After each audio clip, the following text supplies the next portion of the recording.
नमस्कार मित्रों, मैं आपका अपना एडवोकेट मनीष शर्मा स्वागत करता हूं फिर से एसआर जुडिशियल क्लासेज में, इस यूट्यूब चैनल में और विधि के रहस्य भाग 3 में।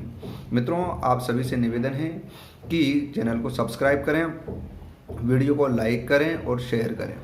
मित्रों, जैसा कि आपको पता है, हम लेकर आते हैं आप सभी के लिए विधि के रहस्य, ऐसी बातें विधि की गोपनीय जो साधारणतः किसी की नॉलेज में नहीं रहती है या लोग गलत प्रकार से विधि को इंटरप्रेट करते हैं। जैसा कि आपने देखा कि विधि के रहस्य भाग 1 में हम लेकर आए थे संवैधानिक और रिपील्ड में अंतर क्या है। दोनों में लोग अंतर नहीं समझते हैं, वो हमने वीडियो के माध्यम से यहाँ पर स्पष्ट किया था। फिर दूसरे समय में हमने देखा कि विधि के रहस्य भाग 2 में हम लेकर आए थे एक्ट और कोड में डिफरेंस, कि एक्ट और कोड में क्या डिफरेंस है, दोनों के मायने क्या हैं। इसी प्रकार से मित्रों, आज हम आप सभी के समक्ष लेकर उपस्थित हैं विधि का रहस्य भाग 3 में धारा और अनुच्छेद में अंतर। What is the difference between the section and article. मित्रों, हमने कई बार देखा होगा और आप भी देखते होंगे कि बहुत सारे लोगों को यह ज्ञात नहीं है कि धारा क्या है और अनुच्छेद क्या है। कई जगह वे लोग धारा की जगह अनुच्छेद का इस्तेमाल करते हैं और अनुच्छेद की जगह धारा का इस्तेमाल करते हैं। जैसे कि हमने देखा होगा जब मीडिया ट्रायल होती है या डिबेट होती है, जैसे कि अनुच्छेद 370 हटाया गया और अनुच्छेद 35 हटाई गई, तब लोग बातें कर रहे थे धारा 370 हटा दी, धारा 35 हटा दी, जबकि मित्रों वह चीज़ गलत है। पहले हम ये समझेंगे कि धारा का मतलब क्या है और फिर समझेंगे अनुच्छेद का मतलब क्या है, और फिर दोनों को हम किस प्रकार से डिफ्रेंशिएट कर सकते हैं, अर्थात दोनों का भेद किस प्रकार से समझ सकते हैं, यह भी हम इस वीडियो के माध्यम से समझने जा रहे हैं। मित्रों, सबसे पहले हम देखेंगे धारा। धारा की परिभाषा क्या है। धारा की परिभाषा जनरली आईपीसी के सेक्शन 50 में दी गई है। धारा शब्द इस संहिता के किसी अध्याय के उन भागों में से किसी एक का द्योतक है जो सिरे पर लगे संख्यांकों द्वारा सुभिन्न किए जाते हैं। सिरे पर लगे संख्यांकों द्वारा सुभिन्न किए जाते हैं। इंग्लिश में देखें section 50, the word section denotes one of those portions of a chapter of this code which are distinguished by prefixed number figure. अर्थात इसमें सबसे इंपॉर्टेंट बात आई जो सिरे पर लगे संख्यांकों द्वारा सुभिन्न किए जाते हैं। अब मित्रों देखो, समझिए इस बात को कि सिरे पर लगे संख्यांक क्या होते हैं। अर्थात हम किसी भी बात को, किसी भी डेफिनेशन को, किसी भी अपराध को, उसके किसी भी दंड को वर्णन करने के लिए ऐसा तो है नहीं कि सिंपली एक ग्रंथ की तरह लिखते जाएंगे, उसमें कुछ भी नहीं होगा। जिस प्रकार से हमने शास्त्रों में देखा कि मंत्र संख्या होती है, ठीक है ना, श्लोक संख्या होती है, उसी प्रकार से यहाँ पर धारा है। धारा आपको यह बताती है नंबर 1, 2, 3, 4, 5, 6 कि इस ज्ञान की कितनी बातें इसमें किसी एक्ट में या किसी अधिनियम में बताई गई है, वह धारा बताती है। सिरे पर लगे संख्यांकों का द्योतक है, अर्थात जो कोने पर लगा रहता है। अब जैसे कि हम देखेंगे, यहाँ पर ही आप देखने की कोशिश करें आईपीसी में कोने पर कैसे लगा रहता है। यहाँ पर आप सबके समक्ष ये मैंने आईपीसी खोली हुई है और यहाँ पर आप देखेंगे सिरे पर लगे संख्यांकों द्वारा सुभिन्न है, अर्थात यहाँ पर देखेंगे ये लगे हुए हैं 1, 2, 3, 4, 5, 6, 7, 50 तक, इस प्रकार से ये है। तो इन जो संख्यांक हैं जो सिरे पर लगे हुए हैं, जो हमें ये बताते हैं कि कोई पर्टिकुलर बात या कोई अपराध या कोई परिभाषा कहाँ पर लिखी हुई है उसके माध्यम से। जैसे कि आईपीसी में 511 सेक्शन है, तो हम समझ गए कि आईपीसी में 511 प्रकार की बातें कही गई है, ये हमारे माइंड में इको कर गया। इसी प्रकार से जैसे कि 511 क्या क्या, अच्छा धारा 302, अब 302 में क्या है तो हमारे माइंड में इको कर जाएगा कि 302 का मतलब हो गया जो कोई भी किसी अन्य व्यक्ति की मृत्यु कारुत करेगा उसके लिए पनिशमेंट अर्थात आजीवन कारावास या फिर मृत्युदंड से दंडित किया जाएगा। यह धारा 302 में बताया गया है। इसी प्रकार से धारा 50 में धारा के बारे में बताया गया है कि धारा की डेफिनेशन क्या है, जो कि मैंने आपको रखी। तो अब मित्रों अनुच्छेद को समझेंगे।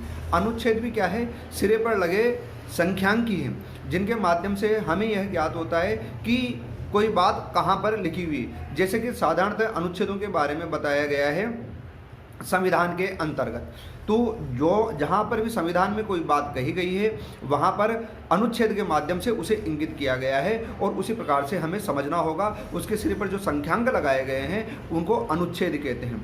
अब जैसे कि लिमिटेशन एक्ट में धारा भी दी गई है और अनुच्छेद भी दिए गए। लिमिटेशन एक्ट में 32 सेक्शन है। देखिए इधर लिमिटेशन एक्ट में 32 सेक्शन है। 32 सेक्शन के माध्यम से उसके सिद्धांत बताए गए हैं और फिर इसमें जो अनुसूची दी गई है, यहाँ पर अनुसूची, इसमें 137 आर्टिकल है, ये अनुसूची है, यह अनुसूची, इसमें 137 आर्टिकल है। अब समझने वाली बात क्या है कि ये तो समझ में आ गया कि जो धारा है और जो अनुच्छेद है वह सिरे पर लगे संख्यांक है, जिनके माध्यम से हमें किसी बात का पता चलता है कि वह बात कहाँ पर लिखी हुई है या वह बात कहाँ पर कही गई है। अब हम इनमें डिफरेंस समझते हैं कि जो अनुच्छेद और धारा है उनमें क्या डिफरेंस है। देखो मित्रों, मोटी मोटी बात यही है कि जहाँ पर धारा का प्रयोग किया जाता है वहाँ पर हम ये समझेंगे, और जहाँ पर अनुच्छेद का प्रयोग किया जाता है वहाँ पर हम ये समझेंगे कि अनुच्छेद सदैव धारा पर प्रभावी रहेगा। अनुच्छेद उस विधि या उन विधि की बातों का द्योतक है जो धाराओं में लिखी हुई विधि पर प्रभावी होते हैं। जैसे कि संविधान है, संविधान में अनुच्छेद है। जैसे कि आर्टिकल 21 किसी व्यक्ति को प्राण और दैहिक स्वतंत्रता, आर्टिकल 21 आर्टिकल 19 अभिव्यक्ति की स्वतंत्रता। तो यह सभी स्वतंत्रताएं किसी भी अन्य विधि में यदि किसी व्यक्ति के अधिकारों का हनन किया जाए या कम किए जाते हैं तो आर्टिकल प्रभावी हो जाएंगे और उसे वह अधिकार प्रदान करेंगे। जैसे कि लिमिटेशन एक्ट में, लिमिटेशन एक्ट में विभिन्न प्रकार की जो धाराएं हैं उनमें सिद्धांत बताए गए हैं कि जैसे विहित काल क्या है, डेफिनेशंस क्या है, ठीक है ना, वादों और अपीलों के लिए परिसीमा अवधि का निर्धारण कैसे होगा, यह सब यहाँ पर बताया गया है किसमें, सेक्शन में।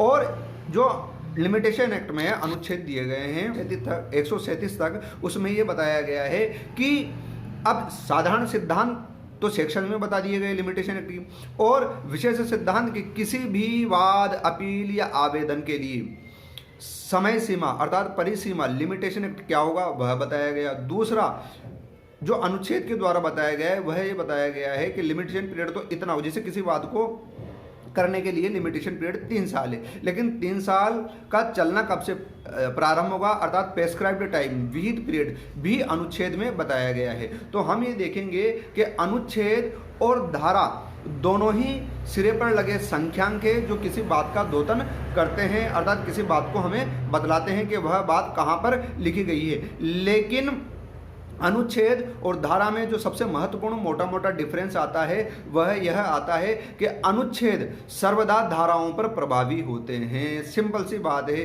किसी अधिनियम में प्रयोग किया गया है तो वह धारा है, और किसी अधिनियम में यदि आर्टिकल प्रयोग कर लिया गया है तो ये समझेंगे उस अधिनियम की धाराओं पर वह आर्टिकल प्रभावी होंगे।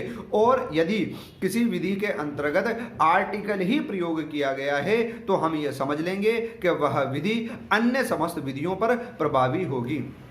जैसे कि लिमिटेशन एक्ट के पुनः अनुच्छेद देख लेते हैं हम।